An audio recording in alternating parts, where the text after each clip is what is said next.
Thanks for having me.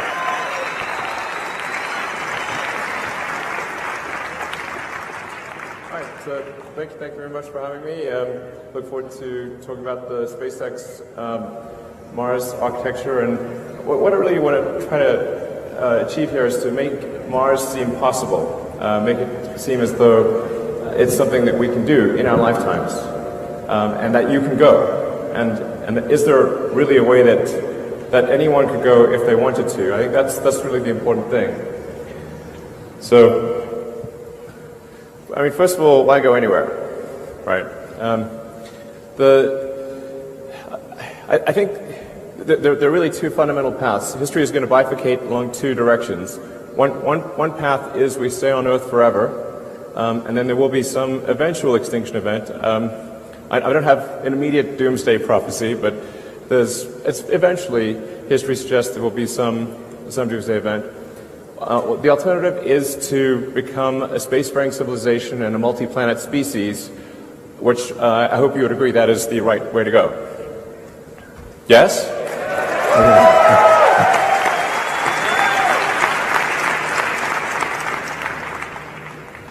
That's what we want. Yeah.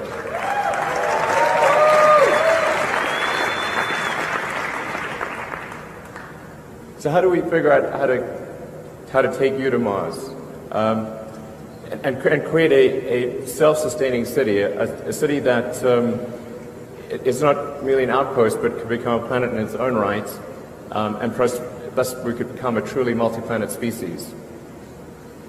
Sometimes people wonder, well, what about other places in the solar system? Why Mars? Just to sort of put things into perspective, this is an actual scale of what the solar system looks like. So we're currently in the third little rock from the left. That's Earth. Yeah, exactly. And our goal is to go to the fourth rock on the left. That's Mars. But you can get a sense for the real scale of the solar system, how big the Sun is, and Jupiter, Neptune, Saturn, Uranus, and then the little guys on the right are Pluto and friends. This sort of helps see it not quite to scale, but it gives you a better sense for where things are. So our options for becoming a multi-planet species within our solar system are limited. We have, in terms of nearby options, we've got Venus. But Venus is a high-pressure, super high-pressure hot acid bath. So that would be a tricky one.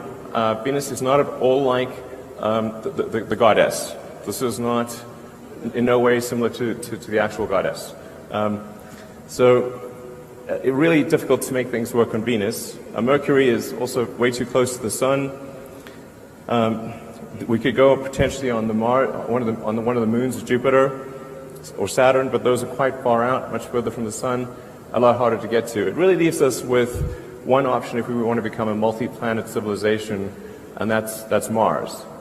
We could conceivably go to our moon, and I certainly have nothing against going to the moon, but I think it's challenging to create become multi-planetary on the moon because it's much smaller than a planet.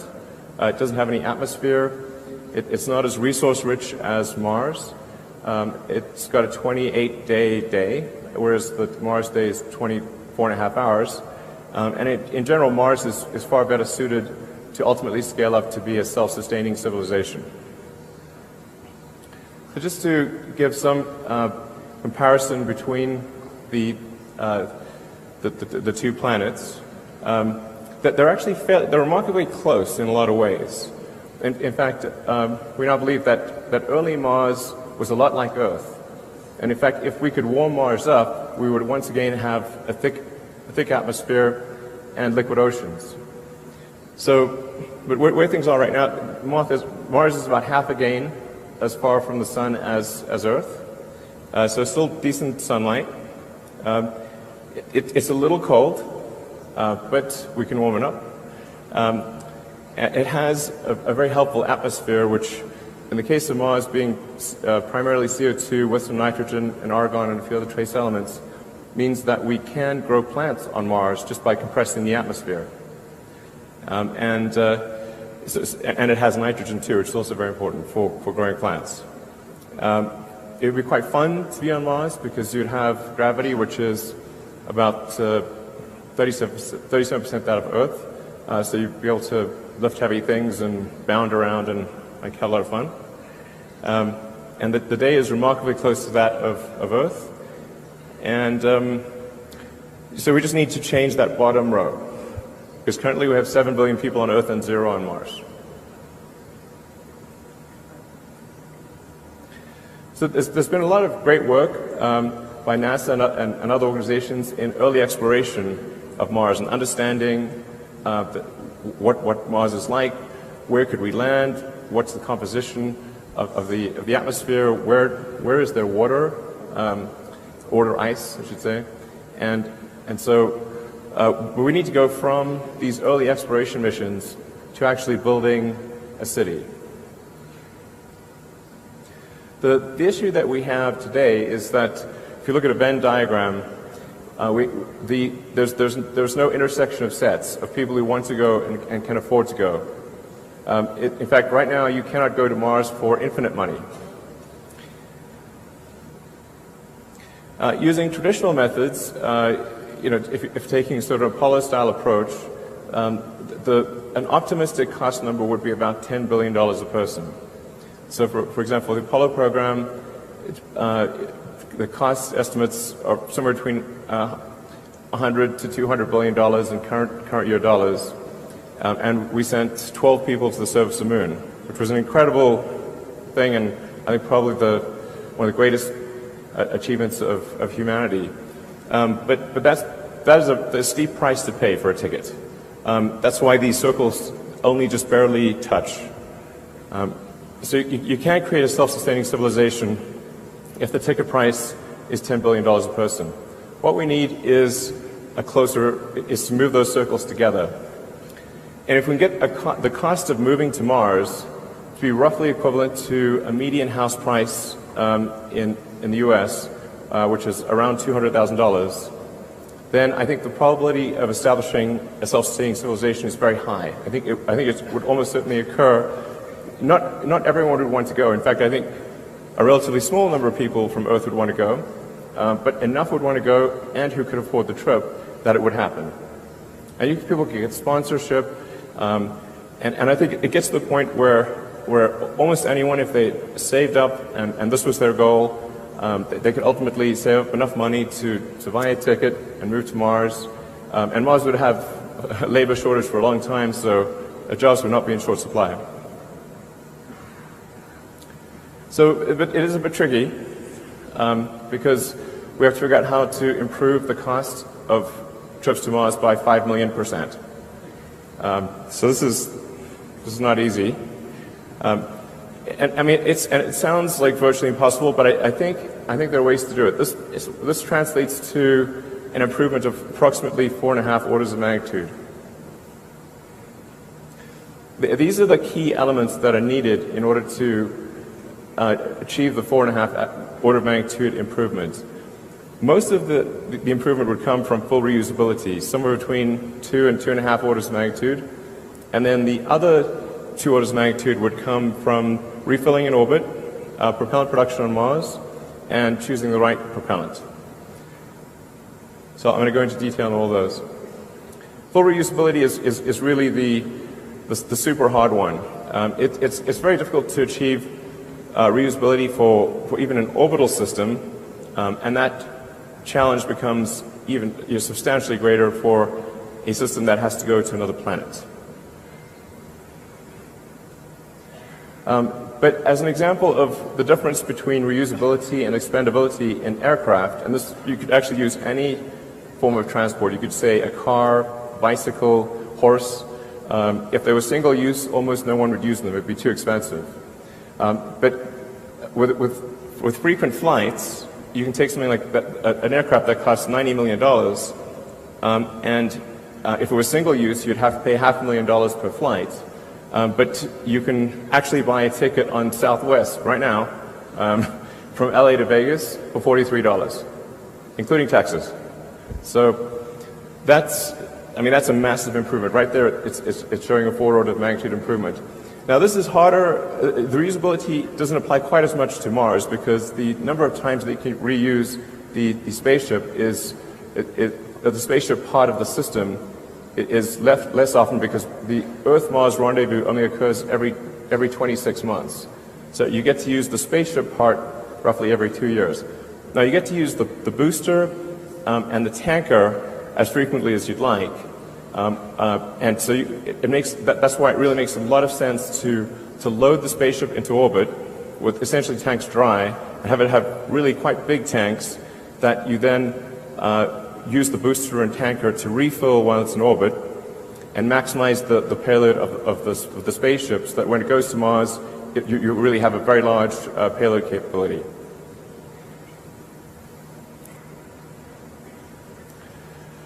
So, as I said, refilling in orbit is one of the essential elements of this.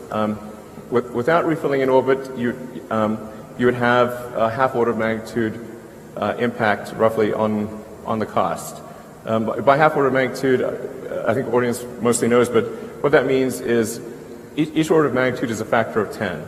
So not refilling in orbit would mean a 500% roughly increase in the cost per ticket.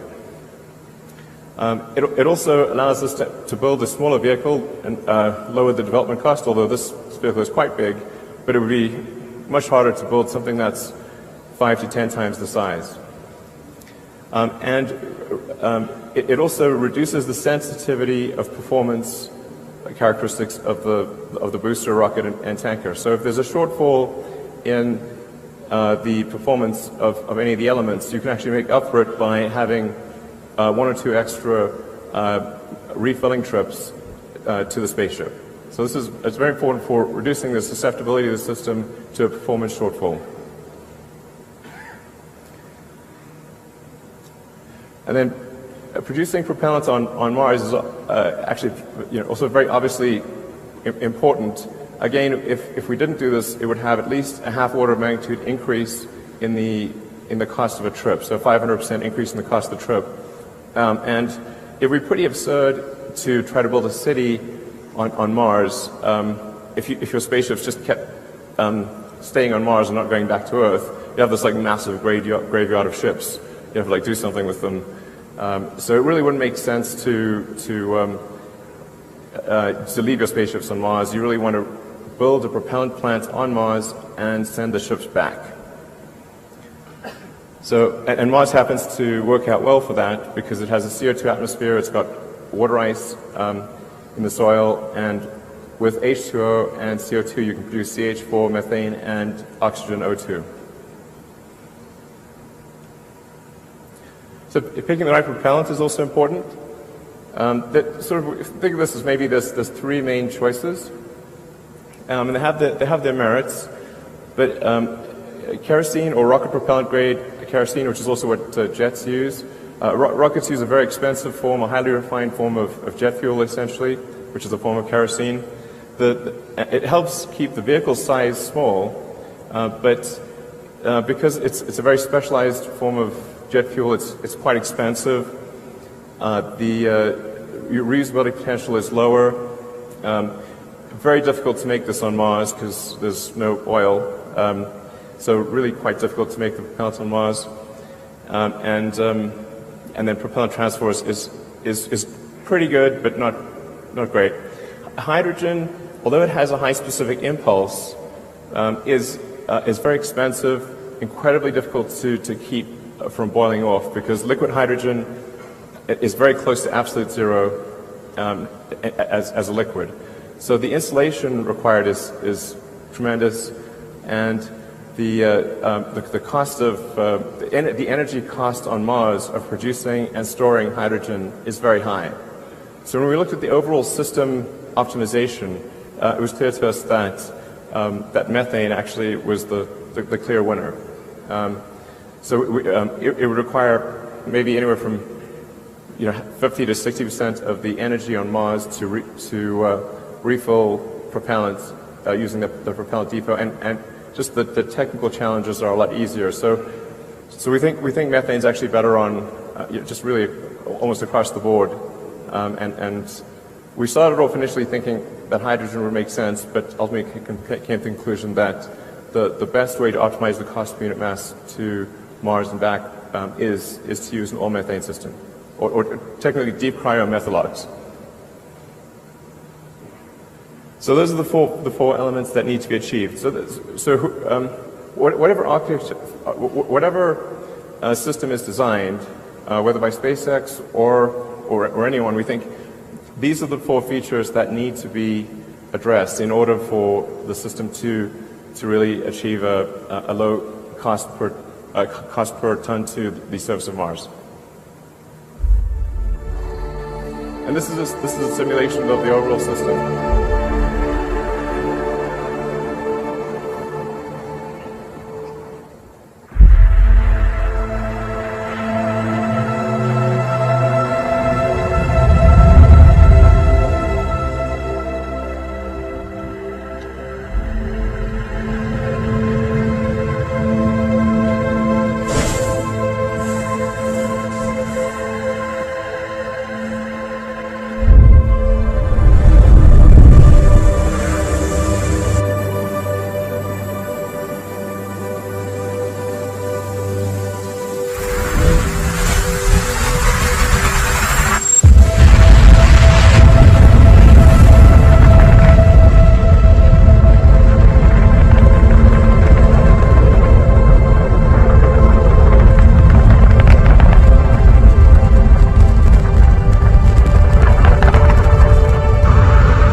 what you saw there is really quite close to what we will actually build. It will look almost exactly what you saw, like what you saw. So this is not an artist's impression. These the simulation was actually made from the SpaceX engineering CAD models. So this is not, it's not just, well, this is what it might look like. This is what we plan to try to make it look like. So in the video, you got a sense for what the system architecture looks like. The rocket booster and the spaceship take off, loads the spaceship into orbit. The rocket booster then comes back. It comes back quite quickly, within about 20 minutes. And so it can actually launch the tanker version of the spacecraft, which is essentially the same as the spaceship, but filling up the unpressurized and pressurized cargo areas with propellant tanks. So they look almost identical. So this also helps lower the development cost, which obviously will not be small. And then the propellant tanker goes up, and it'll go up multiple times, so anywhere from 3 to 5 times to fill the tanks of the spaceship in orbit. And then once the tanks are full, the cargo has been transferred, and we reach the Mars rendezvous timing, which, as mentioned, is roughly every 26 months. That's when the ship would depart. Now, over time, there would be many spaceships. You'd ultimately have, I think, upwards of 1,000 or more spaceships waiting in orbit. And so that the Mars colonial fleet would depart en masse. They're kind of like Battlestar Galactica. You've seen that thing. That's a good show. So a bit like that.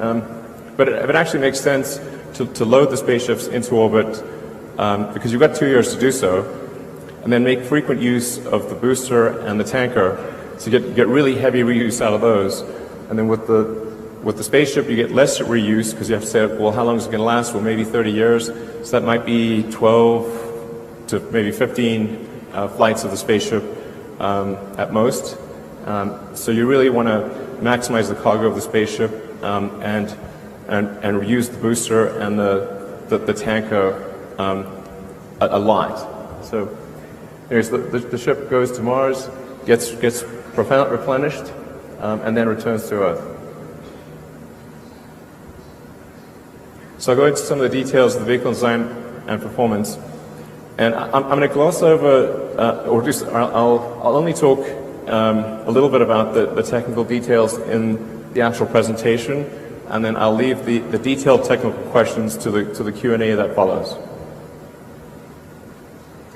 This is to give you a sense of size.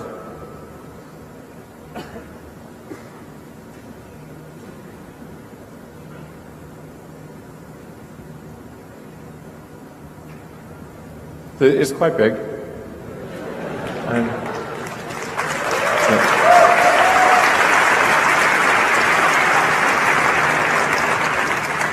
And the funny thing is, I think in the long term, the ships will be even bigger than this. I think that this will be relatively small compared to the Mars interplanetary ships of the future.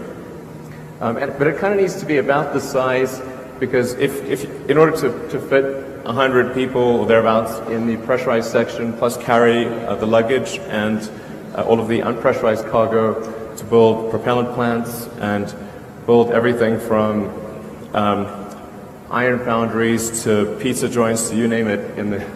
We need to carry a lot of cargo.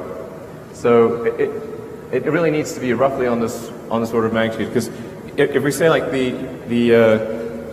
say a minimum threshold for self-sustaining city on Mars or civilization would be 1 million people. Well, and you can only go every 2 years. If you have 100 people per ship, that's 10,000 trips. So I think at least 100 people per trip is the right order of magnitude, and I think we actually may end up expanding the crew section and ultimately taking more like 200 or more people per flight in order to reduce the cost per person. So, but it's 10,000 flights is a lot of flights. So you really want, ultimately, I think, on the order of 1,000 ships. It will take a while to build up to 1,000 ships. And so I think if you say, when would we reach that million-person threshold, from the point at which the first ship goes to Mars, it's probably sort of between 20 to 50 total Mars rendezvous. So it's probably somewhere between maybe 40 to 100 years to achieve a fully self-sustaining civilization on Mars. So that's the sort of a cross-section of the ship. And in some ways it's not that complicated, really. It's made primarily of an advanced carbon fiber. The carbon fiber part is tricky when dealing with deep cryogens and trying to achieve both liquid and gas impermeability and not have gaps occur due to cracking or pressurization that would make the carbon fiber leaky. So this is a fairly significant technical challenge to make deeply cryogenic tanks out of carbon fiber. And it's only recently that we think that the carbon fiber technology has gotten to the point where we can actually do this without having to create a liner on the some sort of metal liner or other liner on the inside of the tanks, which would add mass and complexity. So it's particularly tricky for the hot gaseous oxygen pressurization. So this is designed to be autonomously pressurized, which means that the fuel and the oxygen, we gasify them through heat exchangers in the engine and use that to pressurize the tanks. So we'll gasify the methane and use that to pressurize the fuel tank, gasify the oxygen, use that to pressurize the oxygen tank. And this is a much simpler system than what we have with Falcon 9, where we use helium for pressurization and we use nitrogen for gas thrusters. In this case, we would autonomously pressurize and then use gaseous methane and oxygen for the control thrusters. So really, you only need 2 ingredients for this, as opposed to 4 in the case of Falcon 9, and actually 5 if you consider the ignition liquid. So we use a sort of complicated liquid to ignite the engines that isn't very usable. In this case, we would use spark ignition.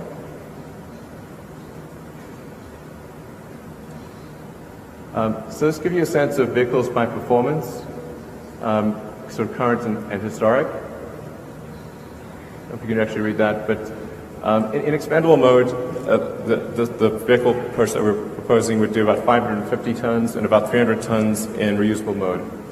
That compares to Saturn's V max capability of 135 tons. But I think this really gives a better sense for things. The white bars show the performance of the vehicle, like in other words, the payload to orbit of the vehicle. So you can see essentially what it represents is what's the size efficiency of the vehicle. And most rockets, including ours that are currently flying, the performance bar is only a small percentage of the actual size of the rocket. But with the interplanetary system, which will initially be used for Mars, we've been able to, or we believe, massively improve the design performance. So it's the first time a rocket's sort of performance bar will actually exceed the physical size of the rocket.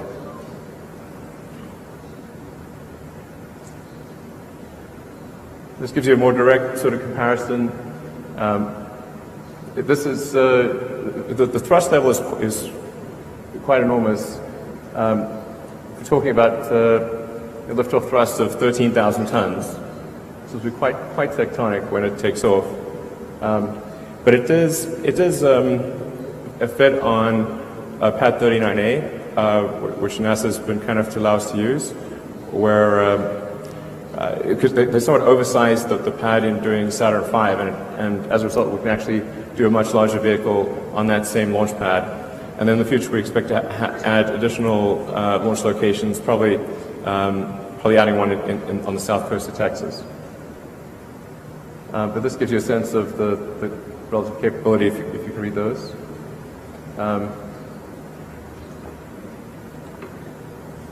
But yeah, these vehicles have very different purposes. This is really intended to carry huge numbers of people, ultimately millions of tons of cargo to Mars. So you really need something quite large in order to do that. So talk about some of the key elements of the interplanetary spaceship and rocket booster. We decided to start off the development with what we think are probably the two most difficult elements of the design. One is the Raptor engine, this is going to be the highest chamber pressure engine of any kind ever built, and probably the highest thrust to weight. It's a full flow staged combustion engine, which maximizes the theoretical momentum that you can get out of a given source fuel and oxidizer. We subcool the oxygen and methane to densify it. So compared to when propellants are normally used, they're used close to their boiling point in most rockets. In our case, we actually load the propellants close to their freezing point, and that can result in a density improvement of up to around 10 to 12%, which makes an enormous difference in the actual results of the rocket. It also makes it gets rid of any cavitation risk for the turbopumps, and it makes it easier to feed a high-pressure turbopump if you have very cold propellant.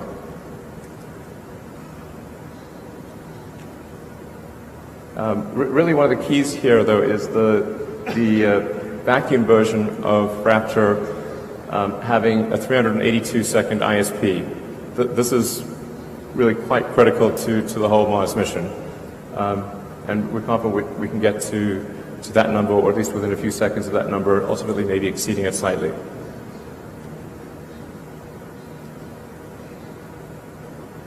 So the rocket booster, in many ways, is really a scaled-up version of the Falcon 9 booster.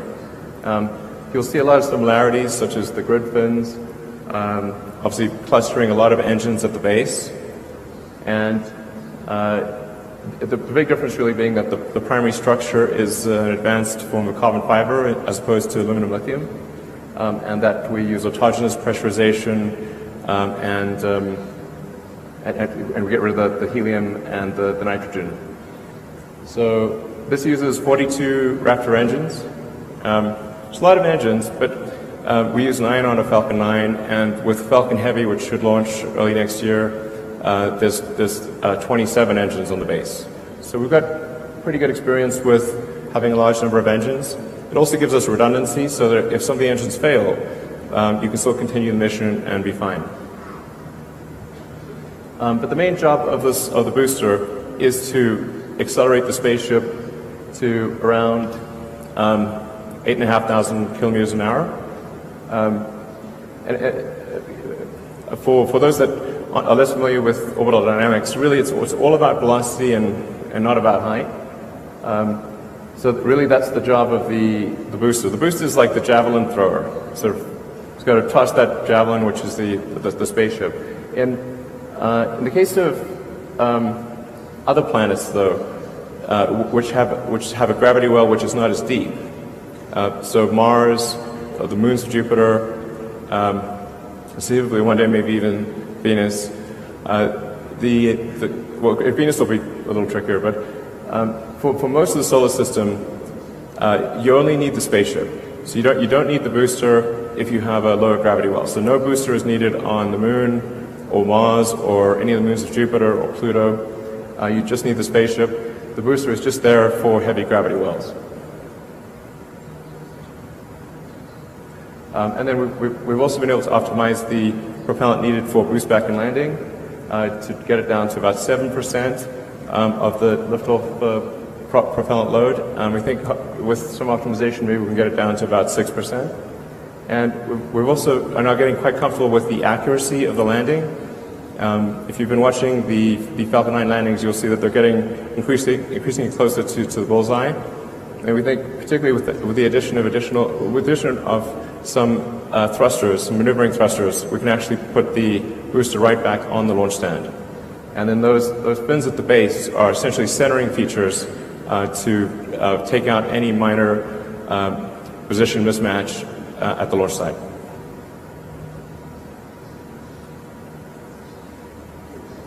So it looks like at the base. So we think we only need to control or steer the center cluster of engines. So there's 7 engines in the center cluster. Those would be the ones that move for steering the rocket, and the other ones would be fixed in position, which gives us the best concentration of we can max out the number of engines because we don't have to leave any room for gimbaling or moving the engines. And like I said, this is all designed so that you could actually lose multiple engines even at liftoff or anywhere in flight and continue the mission safely.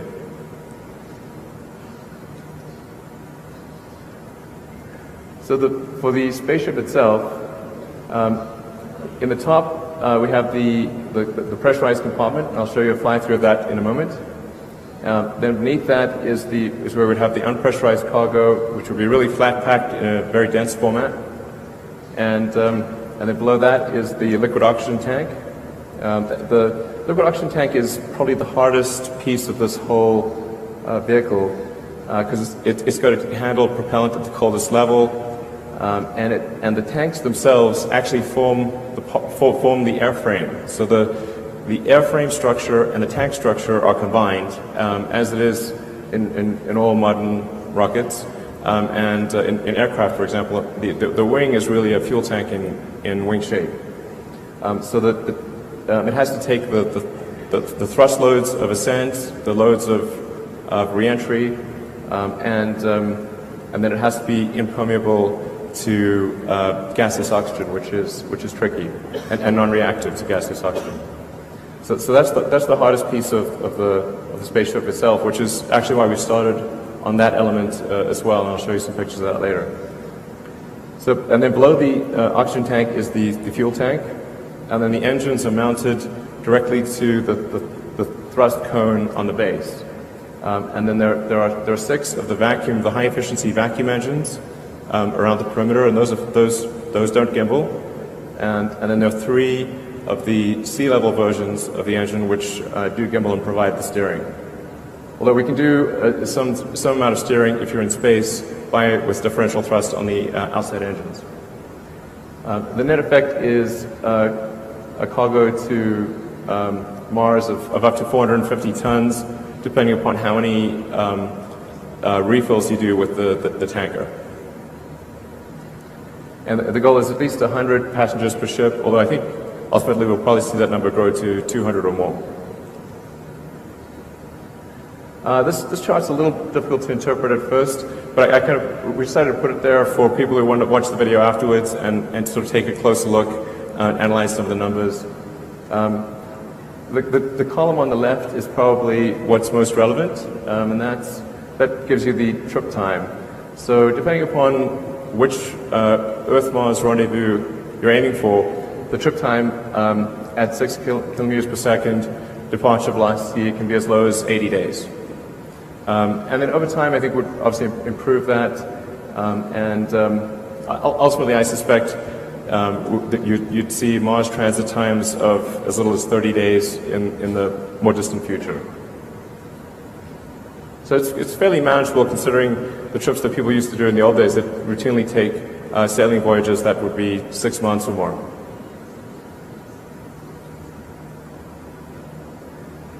So on arrival, the heat shield technology is extremely important.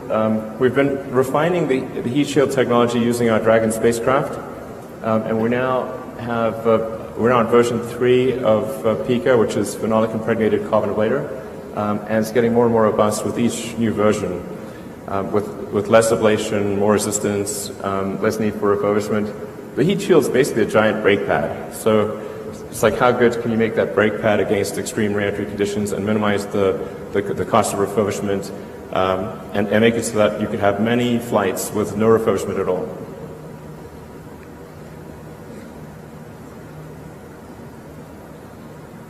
So this is a flight through of the crew compartment.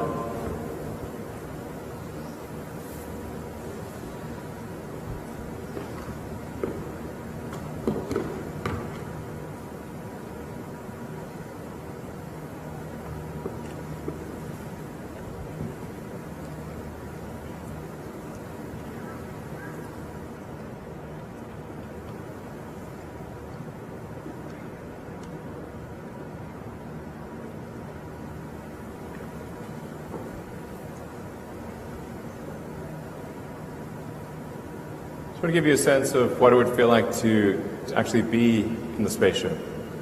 I mean, in order to make it appealing and increase that portion of the Venn diagram of people who actually want to go, it's got to be really fun and exciting, and it can't feel cramped or boring. So the crew compartment or the occupant compartment is set up so that you can do zero-G games, you can float around, there'll be like movies, lecture halls, cabins, a restaurant.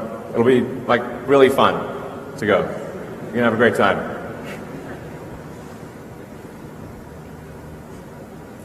So about the propellant plant on Mars. Again, this is one of those slides that I won't go into in detail here, but people can think about offline. The key point being that the ingredients are there on Mars to create a propellant plant with relative ease. Because the atmosphere is primarily CO2, and there's water ice almost everywhere, you've got the CO2 plus H2O to make methane CH4 and oxygen O2 using the Sabatier reaction. The trickiest thing really is the energy source, which we think we can do with a large field of solar panels.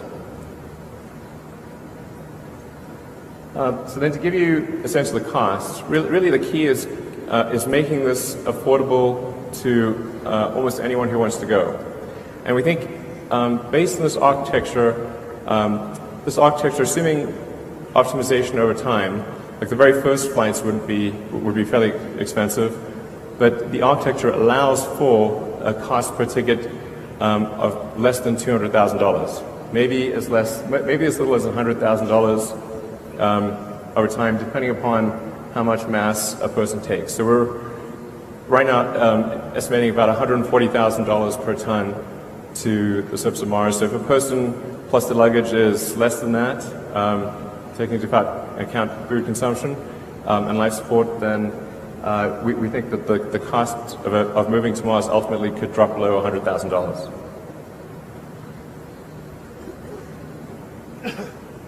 So funding, we thought about funding sources, and so we've got steel underpants, launch satellites, send cargo to the space station, Kickstarter, of course, followed by profit. So obviously it's going to be a challenge to fund this whole endeavor. We do expect to generate pretty decent net cash flow from launching lots of satellites and servicing the space station from NASA, transferring cargo to and from the space station, and then I know that there's a lot of people in the private sector who are interested in helping fund a base on Mars, and then perhaps there will be interest on the government sector side to also do that. Ultimately, this is going to be a huge public-private partnership, and I think that's how the United States was established, and many other countries around the world is a public-private partnership. So I think that's probably what occurs. And right now we're just trying to make as much progress as we can with the resources that we have available, and just sort of keep moving the ball forward, and hopefully. I think as we show that this is possible, that this dream is real, not just a dream, it's something that can be made real, I think the support will snowball over time. And I should say also the main reason I'm personally accumulating assets is in order to fund this. So I really don't have any other motivation for personally accumulating assets except to be able to make the biggest contribution I can to making life multiplanetary.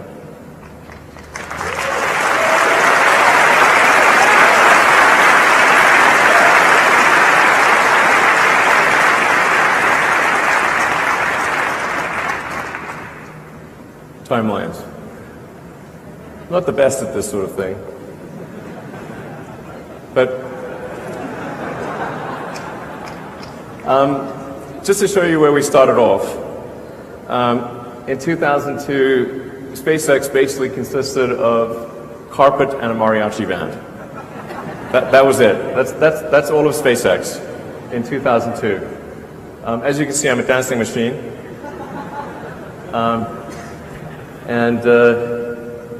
Yeah, I believe in kicking off celebratory events with mariachi bands. I really like mariachi bands.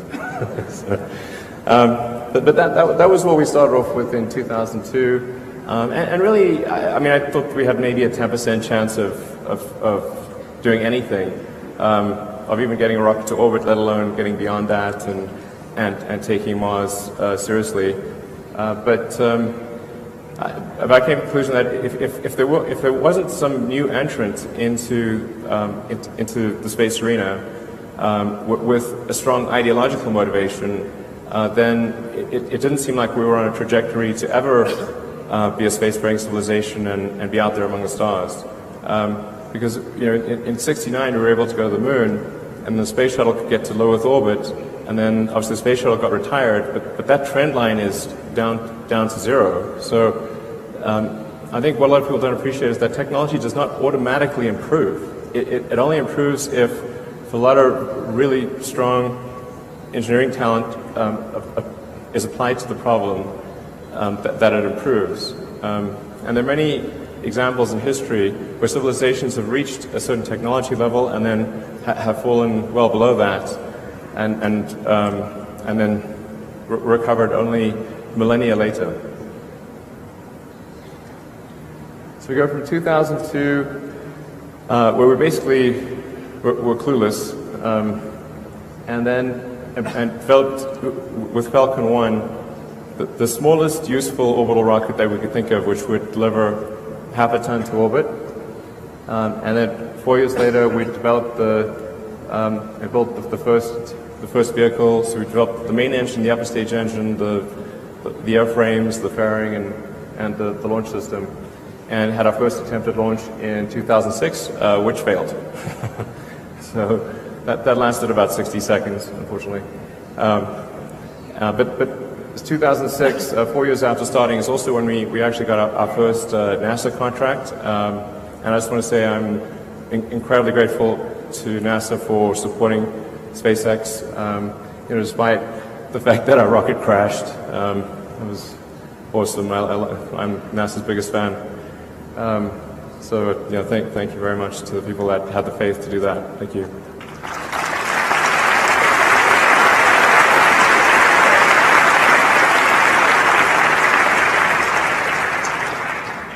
So then, 2006, followed by a lot of grief, and then finally the fourth launch of Falcon 1 worked in 2008, and we were really down to our last pennies.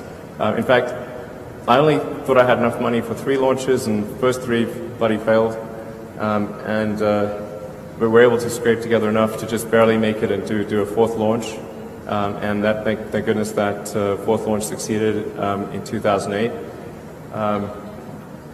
That was a lot of pain. And then also at the end of 2008 is when NASA awarded us the first major operational contract, which was for resupplying cargo to the space station and bringing cargo back.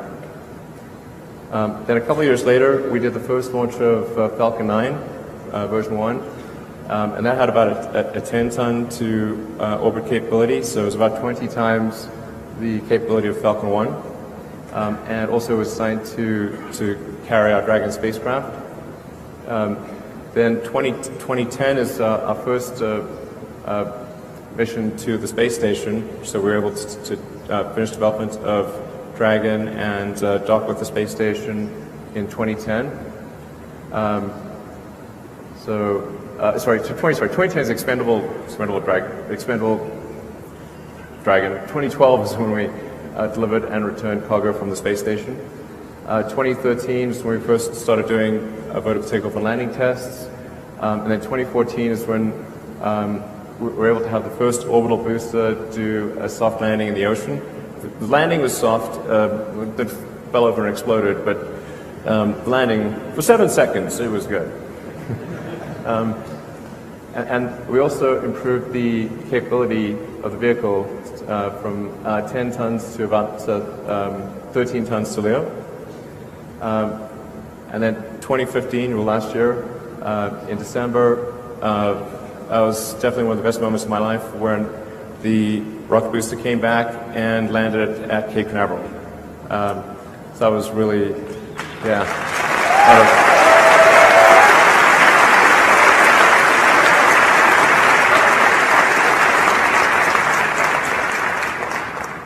So I think that really showed that we could bring an orbit-class booster back from a very high velocity all the way to the launch site and land it safely and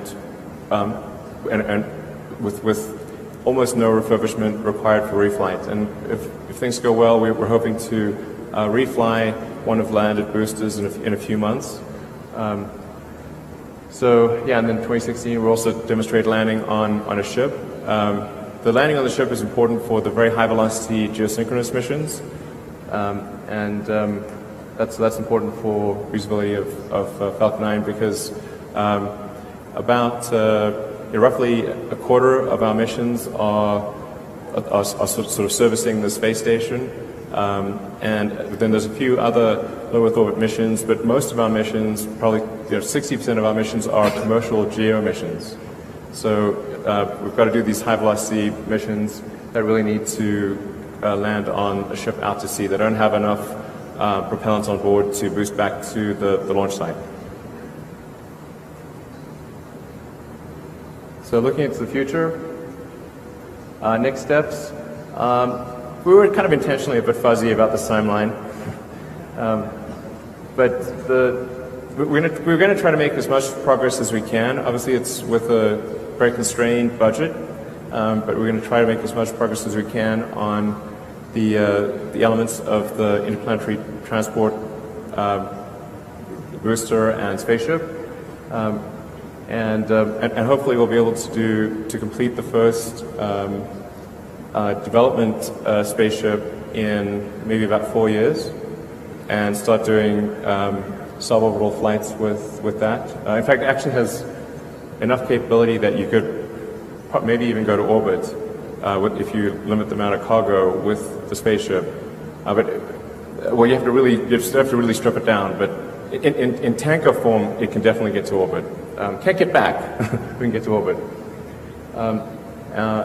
It actually starts thinking like maybe there is some market for really fast transport of stuff around the world, provided we can land somewhere where noise is not a super big deal. Rockets are very noisy, but we could transport cargo to anywhere on Earth in 45 minutes at the longest. So most places on Earth would be maybe 20, 25 minutes. So maybe if we had a floating platform out off the coast of, say off the coast of New York, say 20, 30 miles out, you could go from New York to Tokyo in, I don't know, 25 minutes. Across the Atlantic in 10 minutes. Really, most of your time would be getting to the ship. And then it'd be real quick after that. So there's some intriguing possibilities there, although we're not counting on that. And then development of the booster. We actually think the booster part is relatively straightforward because it amounts to a scaling up of the Falcon 9 booster. So we don't see a lot of sort of showstoppers there. But then trying to put it all together and make this actually work for Mars. If things go super well, it might be kind of in the 10-year time frame. But I don't want to say that's when it will occur. It's like there's a huge amount of risk. It's going to cost a lot.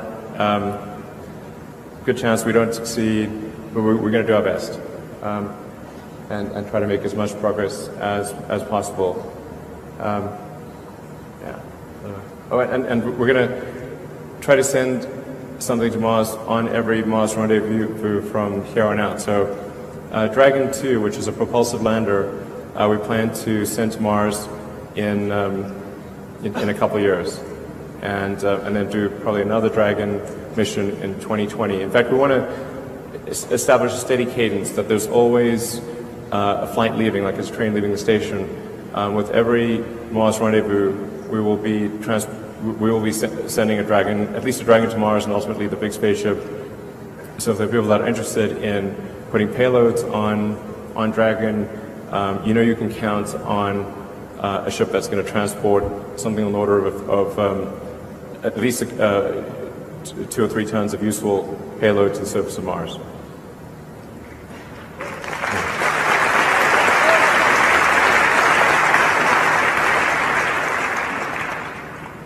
Yes, that's part of the reason why we designed Dragon 2 to be a propulsive lander. Is as a propulsive lander, you can go anywhere in the solar system. So you could go to the moon, you could go to, well, anywhere really. Whereas if something relies on parachutes or wings, then you can pretty much only, well, if it's wings, you can pretty much only land on Earth because you need a runway, and most places don't have a runway. And then any place that doesn't have a dense atmosphere, you can't use parachutes.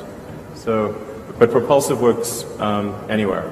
So Dragon should be capable of landing on any solid or liquid surface in the solar system. And then I was really excited to see that the team managed to do the all-up Raptor engine firing in advance of this conference. I just want to say thanks to the Raptor team for really working 7 days a week to try to get this done in advance of the presentation. So I really wanted to show that we've made some hardware progress in this direction. And the Raptor is a really tricky engine. It's a lot trickier than Merlin because it's a full flow stage combustion, much higher pressure. And I'm kind of amazed it didn't blow up on the first firing, but fortunately it was good.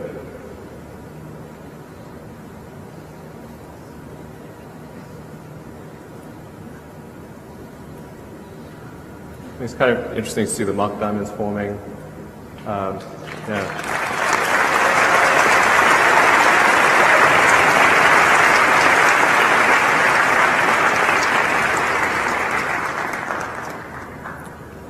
So part of the reason for making the engine sort of small, like Raptor, although it has 3 times the thrust of a Merlin, is actually only about the same size as a Merlin engine because it has 3 times the operating pressure. And that means we can use a lot of the production techniques that we've honed with Merlin. We're currently producing Merlin engines at almost 300 per year. So we understand how to make rocket engines in volume. So even though the Mars vehicle uses 42 on the base and 9 on the upper stage, so we're 51 engines to make. That's well within our production capabilities for Merlin, and this is a similarly sized engine to Merlin, except for the expansion ratio. So we feel really comfortable about being able to make this engine in volume at a price that doesn't break our budget. And then we also wanted to make progress on the primary structure.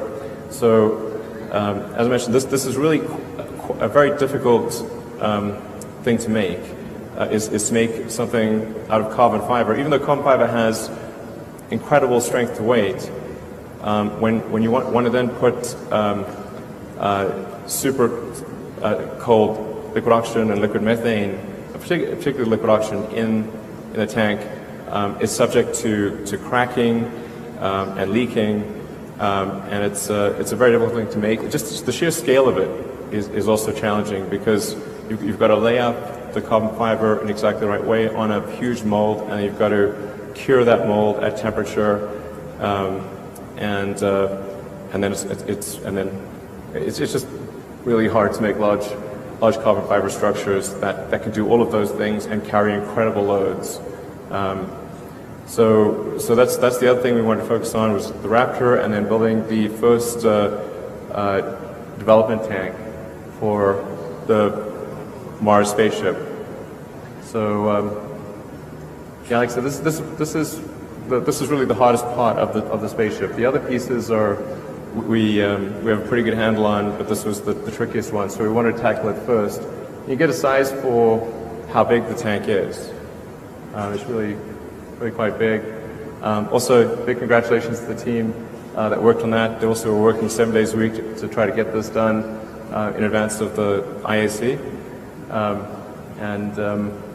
So that we managed to build the first tank, and the initial tests with cryogenic propellant actually look quite positive. We have not seen any leaks or major issues. This is what the tank looks like on the inside.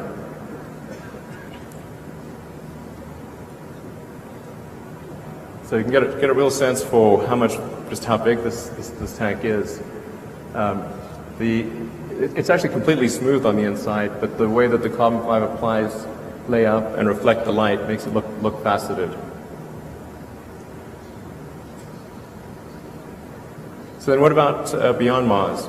So as we thought about the system, and the reason we call it a system, because generally I don't like calling things systems because everything's a system, including your dog, is that it's actually more than a vehicle. There's obviously the rocket booster, the spaceship, the tanker, and the propellant plant, the in situ propellant production. If you have all of those four elements, you can actually go anywhere in the solar system by planet hopping or moon hopping.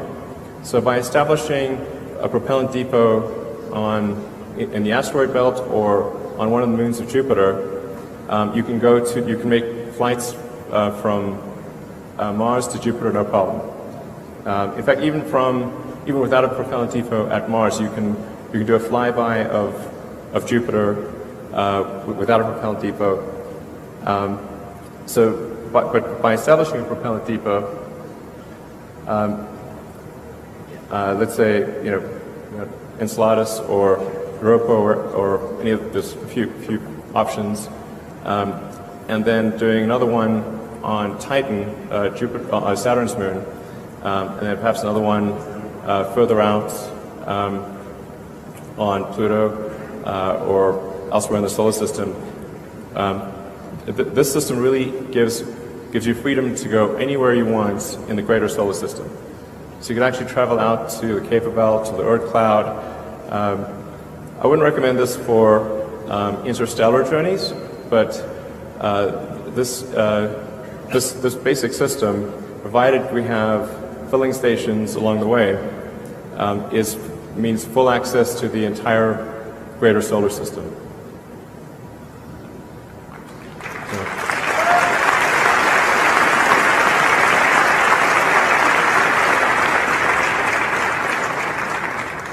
It would be really great to do a mission to Europa, particularly.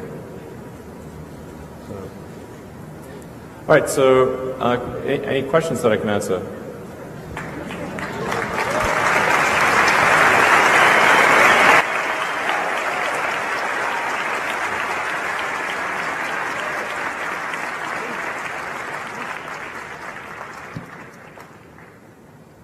Hello. Yeah, Derek Stamos. I can't see a thing, by the way, so anyway, I won't try to look at you, I'll just hear the disembodied voice. Okay, Derek Stamos of NASAspaceflight.com. Okay. Can you talk a little bit about, from the video, it looks like Launch Complex 39A is going to be the initial launch site. Can you talk about some of the initial test flights, modifications to the pad, and where the booster and spacecraft may be built? Sorry, I think you may need to speak a little bit louder. Sure. The video showed launching from Launch Complex 39. Can you talk a little bit about initial test flights, booster construction site, and where the spacecraft may be built, as it seems to be too large to transport by road or any other terrestrial transport?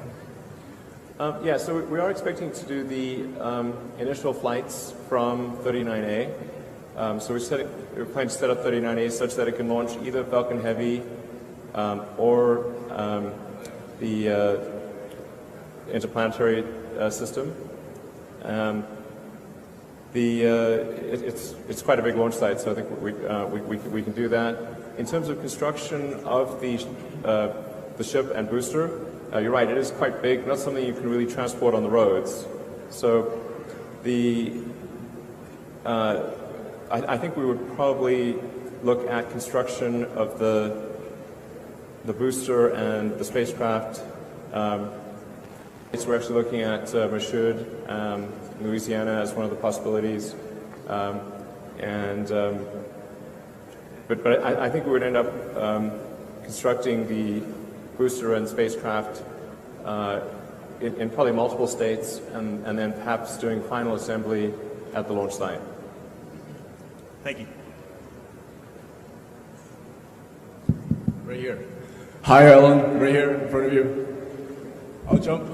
Okay, great. It's very nice to meet you. My name is Aldo. And 3 weeks ago, I was at Burning Man in the Nevada desert. Great. And it felt like I was in Mars.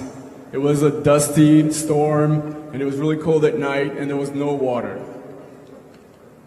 But there was one problem at Burning Man. With a population of only 75,000, there was a lot of shit. And there was no water to take it into the rivers, which is kind of what we do today in our current sanitation system. So I was like, is this what Mars is going to be like? Just a dusty, waterless shitstorm?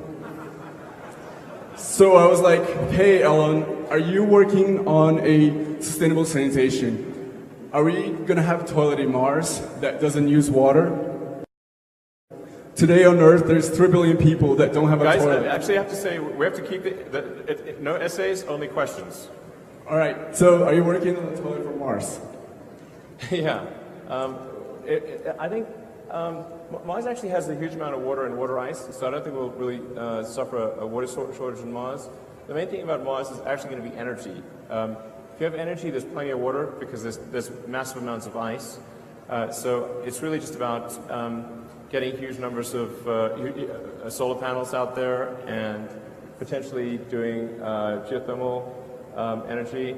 And ultimately, I think assuming the public is receptive, there might be nuclear. I think certainly if you build nuclear on Mars, as to whether you transport nuclear to Mars would be kind of up to the public to decide. All right, next question. I'm George Lordos from MIT SDM and MIT GSLI. Elon, the first humans on Mars will be in the history books, as we all know. Who should these men and women be? Maybe children too. Who should these people be carrying the light of humanity to Mars for all of us? Thank you. Well, I think the first journeys to Mars are going to be really very dangerous. The risk of fatality will be high. There's just no way around it. So I would not suggest sending children, or it would be basically, are you prepared to die? Then, if that's okay, then you're a candidate for going.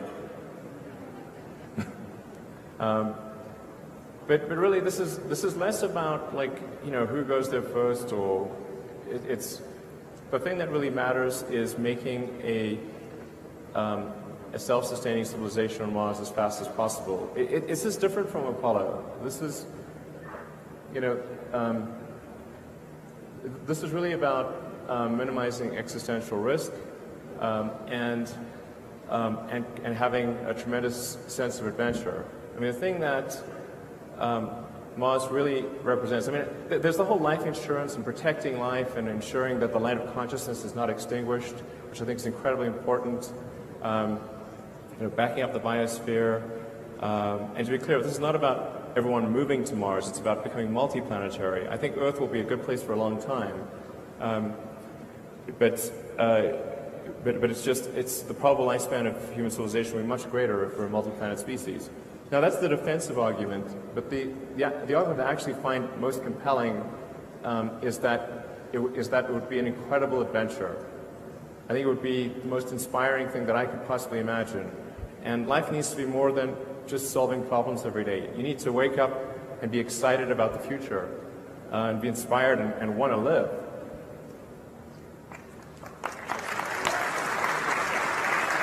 Thank you. Thank you very much. Hey, Elon, Dick Rocket, New Space Global, you're the best. Everybody get up for Elon, please. This guy inspires the shit out of us. Come on. I've got a gift for you. It's a comic book called The Future of Fusion. It's about the first man on Mars. Okay. Looks like you. I can't get past El Chapo's militia, though. So I don't know, should I just throw this onto the stage? Sorry? My question is, can I give you this gift? Sure, if you had, yeah. It's the future of fusion. Thank you, sir. All right, thank you. Hi, Elon. Lauren Grush from The Verge. You talk about how the Mars colonization architecture is meant to serve as a backup plan. Man, there's so many mics here. Yeah, if you can see me. Okay. The Mars architecture is supposed to serve as a backup plan for humanity, but you didn't touch much on how you will keep humans safe on the way over there from either deep space radiation or how they will live on the planet. Can you give us some insight into the life support systems, habitats, stuff like that? Sure. I mean, my view on the radiation thing is that there's certainly some risk of radiation, but it's not deadly. There'll be some slight increased risk of cancer, but it's I think relatively minor. You need to have some shielding, particularly if there's a solar flare or sort of a big any kind of sort of solar storm. We'd want to basically point the rocket at the sun and maximize your shielding effect. Point the rear of the rocket at the sun so you maximize your shielding effect and have the passengers cluster around a column of water. But I think the radiation risk there is relatively small. Once you're on Mars, obviously you cut your radiation in half just because you've got the planet shielding you, and then there's at least some atmosphere. And I think then what you could construct over time is an artificial magnetic field to deflect high energy particles. So I actually think the radiation thing is it's often brought up, but I think it's not too big of a deal. And then there's what happens once people are there. I mean, the goal of SpaceX is really to build the transport system. It's like building the Union Pacific Railroad, and once that transport system is built, then there's a tremendous opportunity for anyone who wants to go to Mars and create something new or build the foundations of a new planet. So it's like who wants to sort of be, among the founding members of a new planet, and like I said, build everything from iron refineries to the first pizza joint. We'll want them all. And then things on Mars that people can't even imagine today that might be unique or would be unique to Mars. But that's really where a tremendous amount of entrepreneurship and talent would flourish. Just as happened in California when the Union Pacific Railroad was completed. And when they were building the Union Pacific, a lot of people say, well, that's a super dumb idea because there's hardly anybody who lives in California. But now, today we've got sort of at least the U.S. epicenter of technology development and entertainment, and it's the biggest state in the nation. So, but you need that transport link. If you can't get there, and none of those opportunities exist. So our goal is just to make sure you can get there. Thank you. Okay. Hi, Elon. My name is Anastasia. How far back? All the way? Okay. I would like to ask you the following thing. I'm Russian, and a lot of people here are from many different countries. You're going interplanetary, but you're not going international. When are you going to hire people from other countries than the US? Sure.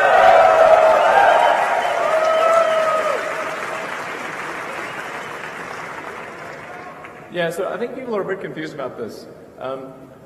Unfortunately, this is not up to us. So the U.S. government regulations, they make getting a job in the U.S. hard as it is, just getting a job visa hard as it is. But if you're working on rocket technology, that's considered an advanced weapons technology.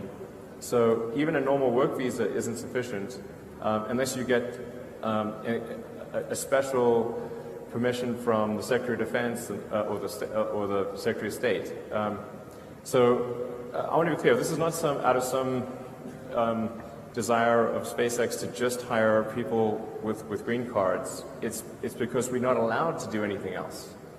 And I think this is not a wise thing this is not a wise policy for the U.S. because there's so many talented people all around the world that we would love to have work at our company, but unless they can somehow get a green card, we can't. We're legally prevented from hiring anyone.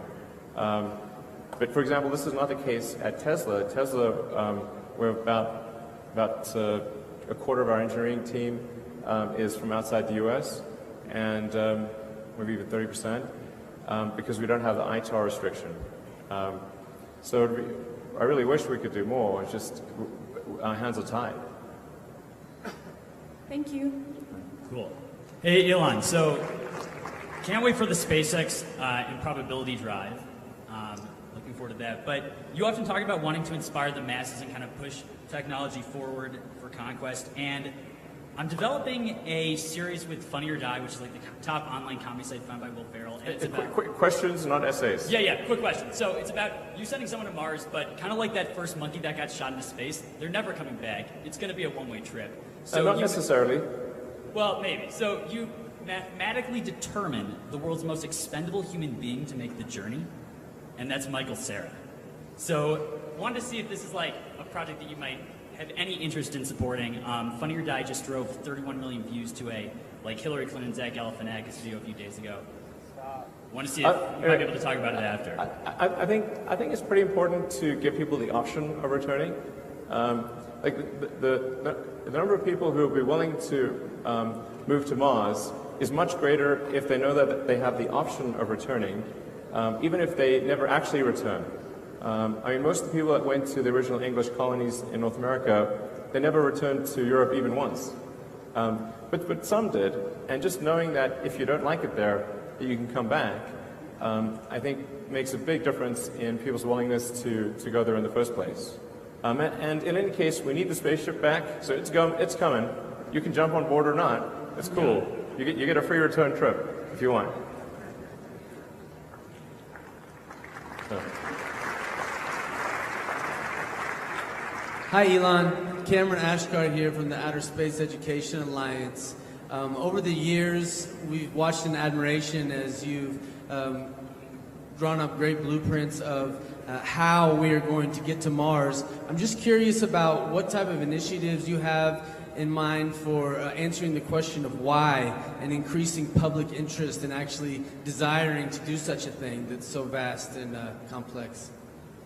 No, exactly. That's why I really want. I started off the talk by saying what really matters is the intersection of sets of people that want to go and can afford to go. So that anything that can be done to increase the desire of people to go, I think is a good thing. And there's been a lot of Mars shows, Mars movies, and there's some TV shows that I know that are getting written, and you really want to create the dream of Mars in people's minds and have it be like, it's the new frontier, and make it as exciting and fun and desirable as possible.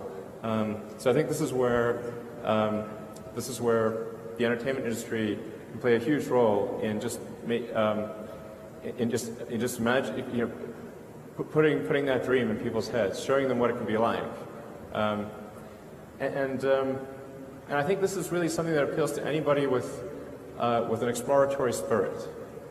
If you're an explorer, if you want to be on the frontier and push the envelope, and be where things are super exciting, even if it's dangerous, that's really who we're appealing to here.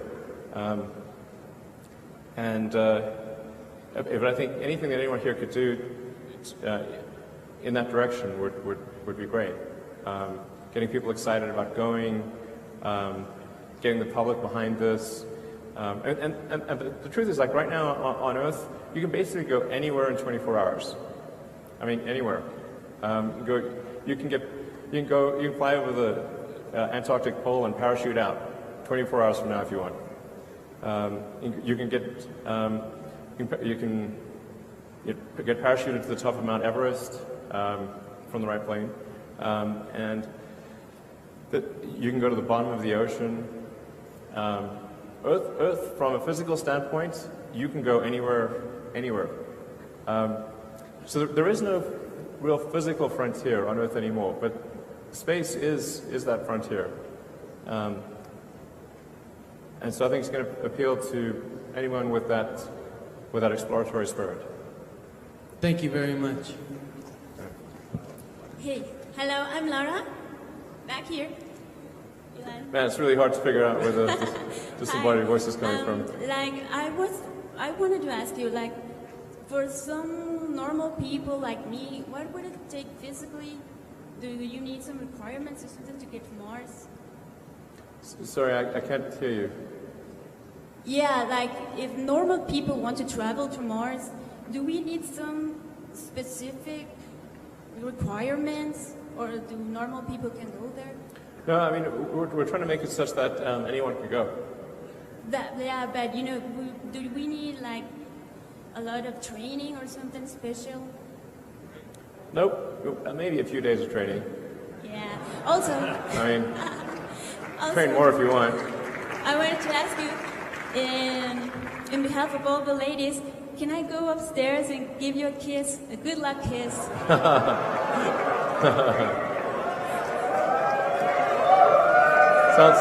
Sounds great. I don't have him here, but thank you. Appreciate the thought. Hi, Jeff House, Space News, over on your right. Question on resources. How much resources are you putting into this development right now in terms of funding, employees, and so on? And how do you expect that to change as the development of the booster and spaceship ramp up? Well, right now the resources that are being put into the interplanetary transport system are pretty low. I mean, certainly well under 5% of the company. And maybe we're spending a few tens of millions of dollars on it right now. So it's relatively small. But then as we finish development of the sort of the final version of Falcon 9, which should be sometime next year, and Dragon 2, and get the reusability of the boost stage and reusability of Dragon 2 sorted out, then we'll gradually apply more and more resources to the interplanetary system. And so hopefully over time we'll be able to have most of our engineering team, well, we will, perhaps within a year and a half to 2 years, we should have most of SpaceX engineering working on the interplanetary system, and hopefully be able to spend maybe more on the order of a couple $100 million a year, maybe $300 million a year on the system. Still not a lot relative to the overall thing, and you know, in order to make this whole thing work and work reliably before it starts generating maybe some kind of positive cash flow it's probably an investment on the order of $10 billion. So it's, you know, a lot of money to get there. Hi, Elon. My name is Zach. I'm a space enthusiast and a local idiot for Rooster Teeth. And I was just wondering, you know, can you talk a little bit about the future of humans in space? And are you going to go to Mars? Because I would hate to put in all this work and then not go. Yeah, I would definitely like to go to orbit and maybe visit the space station, and then ultimately go to Mars. Yeah, I've got to make sure that if something goes wrong in the flight and you know I die, then you know that there's a good succession plan, and that the mission of the company continues, and that it doesn't somehow get taken over by investors who just want to, you know, maximize the profit of the company and not go to Mars. That would be my biggest fear in that situation. Thank you so much. Hi, Mr. Musk. This is Nancy Wolfson with Outer Space Education Alliance. And I know you've been talking about getting to Mars. Can you see me here? I can, yes. Okay. I can see your arms. Okay. Hey. Right here. Okay, so, and I know we need to get first to Mars, but I have a question.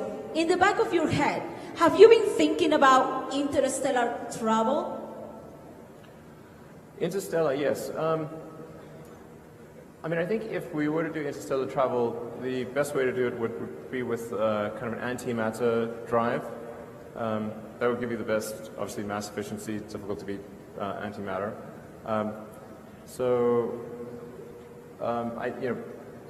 But even in a best case scenario, that's really quite a long journey even to get to Proxima Centauri. I think the key thing is to establish a base on Mars. And as soon as there's a base on Mars, then there's a very powerful forcing function for improving space transport technology. I mean, right now there just isn't that forcing function, because all we do is very local stuff in Earth orbit. So as soon as we've got a base on Mars, we can see even a base on the Moon, but certainly a base on Mars, that creates a very powerful forcing function for making space technology better and better every year, and that's ultimately what will lead us to interstellar travel. I think trying to do interstellar travel right off the bat would be very tricky. You know, sort of like if you're developing aircraft, you really want to first do the Wright Flyer, and then maybe get to a DC-3, and then a 707, and then a 747. But trying to build the 747 right off the bat would be a tall order. So. Yeah, I agree, but you agree that it's something that we need to start talking about. Yeah, I think it's definitely worth talking about. I mean, I think the technical solution, like I said, is I think optimally antimatter. I see. Yes. Yeah. Okay, thank you for coming to the IIC 2016, by the way. All right. Thanks for having me. I was curious to know if you ever considered the idea of using a cycler and a semi-cycler to go to Mars on a routine basis, and if yes, why didn't you eventually go for it? Yeah, I think I don't know, when we do the trying to figure out the best cost per unit mass to the surface of Mars, I mean, you could do a cycler, but our calculations at least show that it's just better to go directly there, and not have a cycler. The transit time actually matters quite a lot for reuse of the spaceship. So if you can reuse that spaceship very frequently, then your cost per ton to Mars drops a lot. So now we could be wrong about that, and it could turn out in the future that having a cycler is a good way to go. But I would consider that to be in the realm of potential future optimization, along with having a propellant depot on the Moon. That might make sense, but I would say put that in the category of future optimization.